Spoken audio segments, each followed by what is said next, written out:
د پی ټی ایم یا پښتون ژغورنې غورځنګ مشر منصور احمد پښتین ولې نه وژل کیږي؟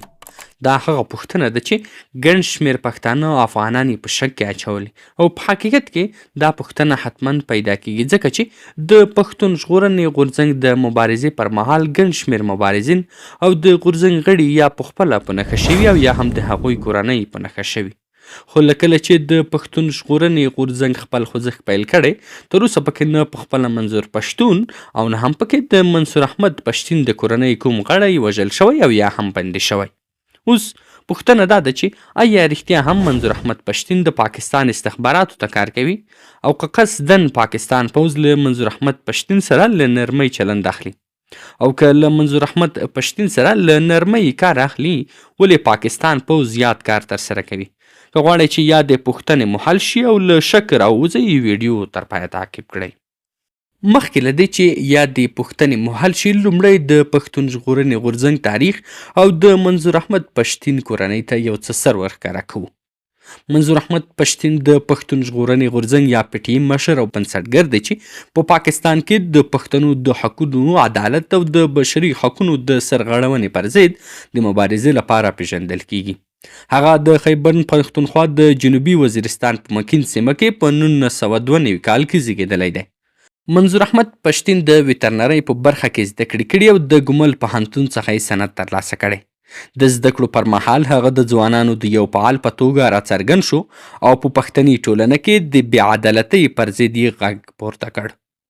منظور احمد پښتین په 2014 کال کې د محمود خان اغیستره په نوم د ځوانانو د یوې ډلې مشري وکړه چې د قبایلي سیمو د خلکو د ځمکو او ژوند د حقونو د دفاع لپاره یې هڅې کولې. د 2013 کال په لومړۍ کې د هغه مبارزه د پښتون ژغورنې غورځنګ په نوم بدله شوه چې د ناامنیو، زور زیاتي، جبري ورکېدو او د بشري حقونو د سرغړونو پر ضد یې مبارزه پیل کړه. لومړنی ځل په ملي او نړیواله کچه هغه مهال مشهور شو چې په کراچۍ کې د نقیب الله مسعود په وژنه یې مظاهره وکړه چې دا د پی ټی ایم د یوې سترې مبارزې پیل شو.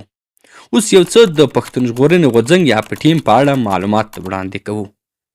پښتون ژغورنې غورځنګ یا پښتون تحفظ مومنټ د پاکستان د پښتنو د مدني حقونو او بشري ازادۍ لپاره یو سولیز ولسي تحریک دی چې په 2014 کال کې د محمود خان اغیستره په نوم پیل شو او وروسته په رسمي توګه د پی ټی ایم په نوم وپیژندل شو. دا غورځنګ د پښتنو لپاره د عدالت، امنیت او بشري حقونو غوښتنه کوي. د یاد غورځنګ بنسټ د هغو ستونزو پر وړاندې د خلکو د غبرګون په پایله کې کیښودل شو چې په قبایلي سیمو کې پښتانه ورسره مخ وو. په دې ستونزو کې د جبري ورکېدو پیښې، د ترهګرۍ پر وړاندې په جګړه کې د پښتنو ژوند ته زیان، د ماینونو شتون او د امنیتي ځواکونو لخوا د بشري حقونو سرغړونې شاملې دي. کله چې په 2013 کال کې نقیب الله مسعود چې یو بېګناه ځوان و او په کراچۍ کې په خپله مزدورۍ بوخت و، د پاکستان پوځ لخوا په ډزو وویشتل شو او شهید شو. یاد غورځنګ په خوځښت راغی او د پاکستان پوځ پر وړاندې یې فعالیتونو نور هم زور واخیست. یاد غورځنګ په لومړیو کې له پاکستان پوځ ځینې مهمې غوښتنې لرلې چې له څو دانو یې دلته یادونه کوو. لومړی د جبري ورکېدو پای ته رسول. هغه پښتانه چې امنیتي ځواکونه نیولي او بېدرکه دي باید عدالت ته وړاندې شي یا خوشي شي. دویم، د ماینونو پاکول. په قبایلي سیمو کې د جګړو پر مهال پاتې شوي ماینونه چې خلکو ته زیان رسوي باید پاک شي. دریم، د پوځي عملیاتو پای ته رسول. پی ټی ایم غوښتنه کوي چې په پښتني سیمو کې د پوځي عملیاتو پر ځای د سیاسي حل لاره غوره شي. څلورم، د امنیتي ځواکونو د ځورونو مخنیوی. د خلکو سره د ظلم او بې عدالتۍ ختمول او د امنیتي ادارو حساب ورکونه تضمینول.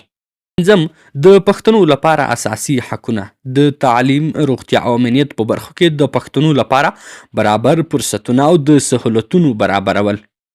یاد غورځنګ د څو مهمو رهبرانو لخوا اداره کېده چې مهم یې منصور احمد پښتین، علي وزیر او محسن داوړ وو چې په وروستیو کې محسن داوړ له یاد غورځنګ ځان یوې خواته. فعالیتونه او مظاهرې. په مختلفو سیمو کې د سولیزو مظاهرو له لارې پی ټی ایم خپل غږ پورته کړی.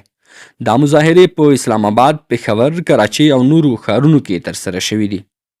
دوی د نقیب الله مسعود د وژنې په اړه پراخو مظاهرو سربیره د ځینو نورو پیښو لکه د خړ کمر پیښه، د قبایلي سیمو د خلکو ځورونې، د پښتونو د نسلکشۍ پر ضد فعالیتونه ترسره کړي دي.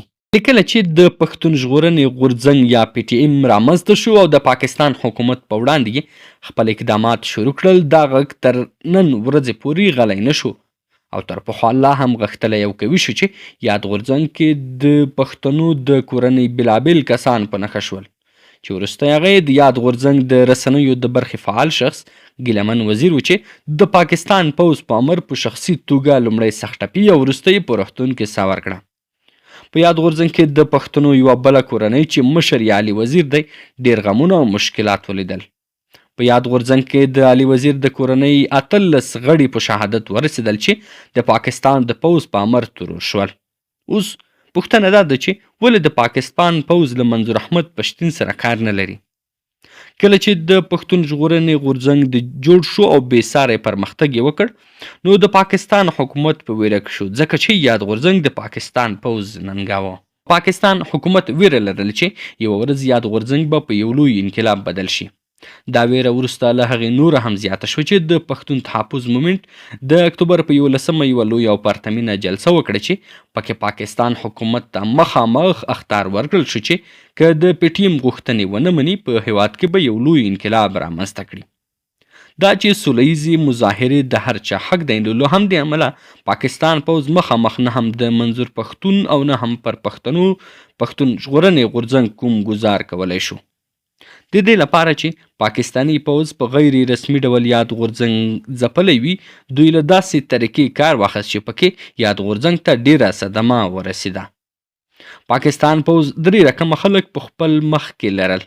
لومړۍ ډله هغه چې د یاد غورځنګ کلک ملاتړي او ملګري وو. پاکستان پوځ یاد کسان څوک په شخصي ډول ترور کړل او د چا یې کورنۍ ترور کړې او یاد یې په زندانونو کې واچول چې ښه بېلګه یې علي وزیر او د نوموړي کورنۍ وه. دوهمه ډله د پاکستان پوځ استخباراتي کسان وو. دوی یاد غورځنګ ته خپل پټ کسان دننه کړل او موخه یې دا وه چې په یاد غورځنګ کې خپلمنځي اختلافات رامنځته کړي چې بریالي هم وو. ښه مثال یې د پښتون ژغورنې غورځنګ یو فعال غړی محسن داوړ و چې له یاد غورځنګ څخه جلا شو. درېیمه ډله د لوی افغانستان خلک وو چې د یاد غورځنګ کلک ملاتړي وو. د پاکستان پوځ په رسنیو کې پراخ تبلیغات وکړل چې منظور احمد پښتین د پاکستان پوځ یا ISI ته کار کوي او که داسې نه وي نو ولې منظور احمد پښتین د پاکستان پوځ لخوا نه په نښه کیږي؟ په دې اړه د پښتنو یو بل مشر ایمل ولی خان هم شک څرګند کړی و او ویلي و چې که منظور احمد پښتین د پاکستان پوځ لپاره کار نه کوي نو ولې نه په نښه کیږي؟ د یاد تور په هکله څو وارې منظور احمد پښتین هم په خپلو خبرو او تلویزیوني مرکو کې یادونه کړې وه. نوموړي ویلي و چې پاکستان پوځ قصدا نه غواړي چې له ده سره عرض ولري او پاکستان پوځ غواړي چې دی د خپلو پښتنو لر او بر افغانانو ته د پاکستان پوځ جاسوس معرفي کړي. نوموړي زیاته کړې وه چې پاکستان پوځ پوهیږي چې که یو منظور پښتون وژل کیږي نو نور 100 منظور پښتون را پیدا کیږي. له همدې امله پاکستان پوځ غواړي چې د پښتنو ترمنځ بې باوري را پیدا کړي او پښتانه په خپل منځ کې په جنګ او نفاق کې واچوي.